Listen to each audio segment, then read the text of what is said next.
اللهم صل على محمد وآل محمد. ربنا وربك الله رب العالمين. اللهم اجعله علينا هلالا مباركا، ووفقنا لصيام شهر رمضان، وسلمنا فيه وتسلمه منا في يسر وعافية، واستعملنا فيه بطاعتك، إنك على كل شيء قدير.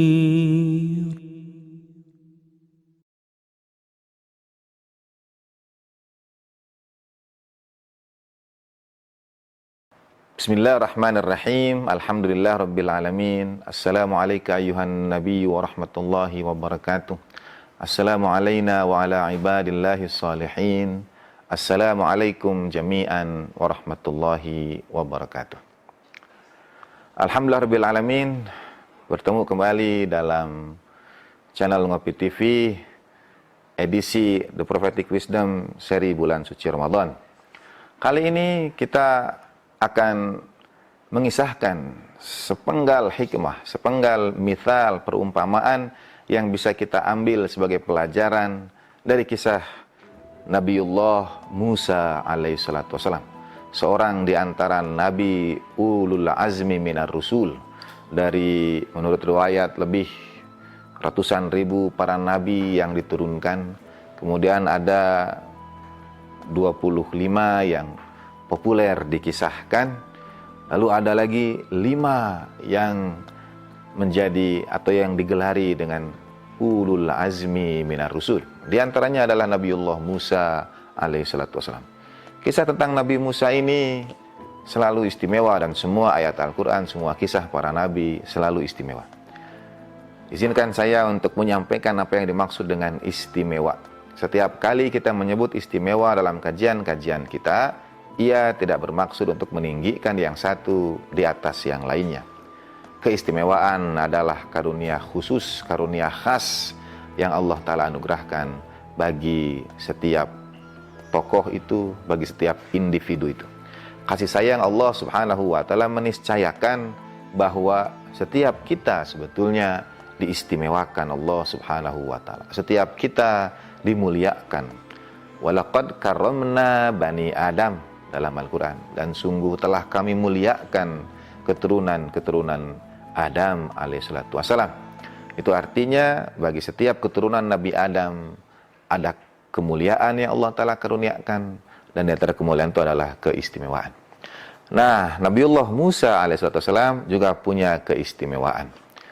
Satu, dialah Nabi yang boleh jadi kisahnya itu atau namanya termasuk di antara yang paling banyak disebut di dalam Al-Quran.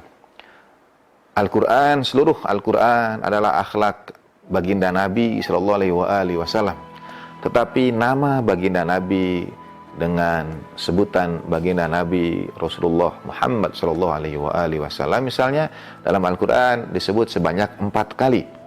Tetapi nama Nabi Musa alaihissalatu wassalam dalam Al-Quran disebut cukup banyak, bahkan mungkin sampai sekitar 131 kali, 131 ayat yang mengisahkan tentang Nabi Musa alaihissalatu wassalam.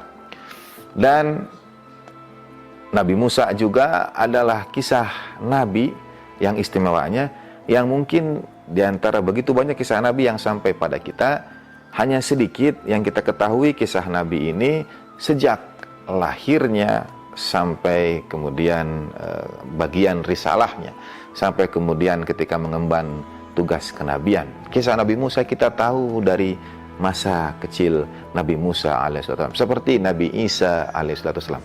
Tidak semua nabi kita ketahui masa kecilnya, tidak semua nabi kita ketahui dalam tanda petik, tidak dengan jelas disebutkan dalam Al-Quran tentang ruang lingkup sejarah yang menyertainya.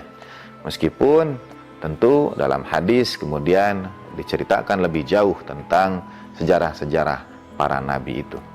Jadi Nabi Musa punya keistimewaan ketika namanya banyak disebut di dalam Al-Quran, ketika kisah tentangnya mulai dari kecilnya sampai kemudian pada masa risalahnya.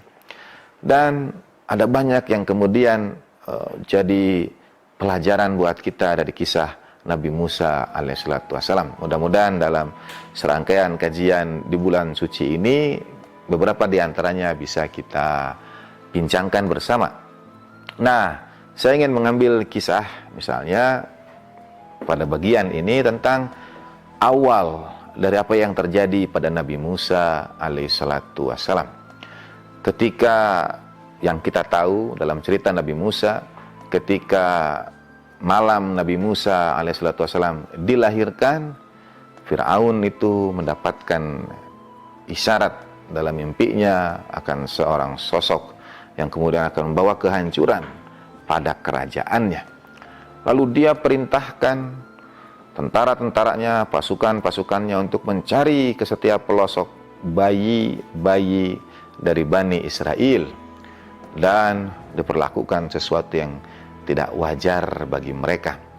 Diambil, direnggut dari kedua orang tuanya, dihilangkan hidupnya, diakhiri, dan lain sebagainya. Tetapi kemudian bagi Nabi Musa alaihissalatu wassalam, Allah Ta'ala karuniakan dalam Al-Quran, bahkan disebut kata auhayna, kami wahyukan pada ibu Nabi Musa alaihissalatu wassalam, supaya bayi Nabi Musa itu diselamatkan dengan cara dialirkan di dalam sungai. A'udzubillahi minasyaitonirrajim. Jadi ini konteks ceritanya mengapa bayi itu dialirkan ke dalam sungai. Sungai Nil, Al-Quran misalnya mengisahkan dalam surat Toha, surat ke-20, ayat 38. A'udzubillahi minasyaitonirrajim.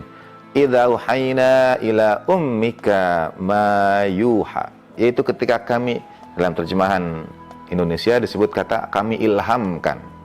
Dalam bahasa Arabnya dia menggunakan kata auhaina, wahyu. Kami wahyukan. Tentu dalam hal ini nanti akan ada diskusi dan perdebatan, kalau wahyu hanya khusus untuk para nabi, mengapa Allah Ta'ala menggunakan kata wahyu, auhayna, untuk ibu Nabi Musa alaihissalatu wassalam. Tidak, dan sudah kami ilhamkan. Alhamna, ilham juga bahasa Arab, wahyu juga bahasa Arab. Nah, mungkin untuk membedakan antara wahyu yang diturunkan pada para nabi dan ilham yang diturunkan pada selain nabi, terjemahan Indonesia memilih kata kami ilhamkan. Padahal bahasa Arabnya dalam Al-Qur'annya menggunakan kata auhayna, kami wahyukan. Jadi ibu Nabi Musa alaihissalam juga menerima wahyu. Apa wahyunya ini? Ketika kami wahyukan kepada ibumu mayuha, sesuatu yang diwahyukan. Apa itu? A'udzubillahi minasyaitonirrajim. Ayat berikutnya, an aqdhifihi fit tabut, agar letakkan ia bayi itu Nabi Musa alaihissalatu wassalam dalam peti, dalam sebuah keranjang bayi. Wa an alqihi fit tabut falyulqihil yammu bisahil ya'khudhuhu aduwwun li wa aduwwun lah. Nanti sungai itu akan membawanya ke tepi, alirkan dalam sungai, sungai akan membawanya ke tepi supaya diambil oleh musuhku dan musuhnya. Firman Allah Ta'ala dalam surat Toha ayat 38 dan 39. Pertanyaannya sekali lagi dalam kisah itu, satu, terjadi pengejaran oleh Fir'aun dan bala tentaranya untuk mencari bayi yang dianggap akan merongrong kekuasaan Fir'aun kelak. Dan kemudian ibu Nabi Musa alaihissalam mendapat ilham, wahyu dari Tuhan untuk mengalirkan bayi itu ke dalam sungai. Izinkan saya bertanya pada pemirsa semuanya, Bagaimana nasib para bayi yang jadi korban itu? Apakah untuk menyelamatkan seorang nabi, apa yang bisa kita petik dari hikmah ini? Untuk menyelamatkan seorang bayi yang kelak akan menjadi nabi, mungkin puluhan atau ratusan bayi yang bisa kita anggap tidak berdosa menjadi korban kejahatan Fir'aun itu. Kalau bayi itu masih kecil, tidak punya dosa, katakanlah dia insya Allah tentu kembali kepada Allah Ta'ala dalam sebaik keadaan. Tapi bagaimana dengan kedua orang tuanya? Bagaimana dengan keluarganya? Mereka dipisahkan dari anak-anaknya. Dosa apakah yang dilakukan oleh orang tua itu? Kesalahan apakah sehingga mereka harus menjalani hidup tanpa anak-anak mereka? Dan hanya bayi Nabi Musa yang diselamatkan. Tambah pertanyaan berikutnya lagi, mudah-mudahan dalam serangkaian kajian bulan suci ini ada jawabannya atau tetap menggantung menjadi bahan pertanyaan kita untuk mengkaji lebih jauh lagi. Terima kasih atas perhatiannya.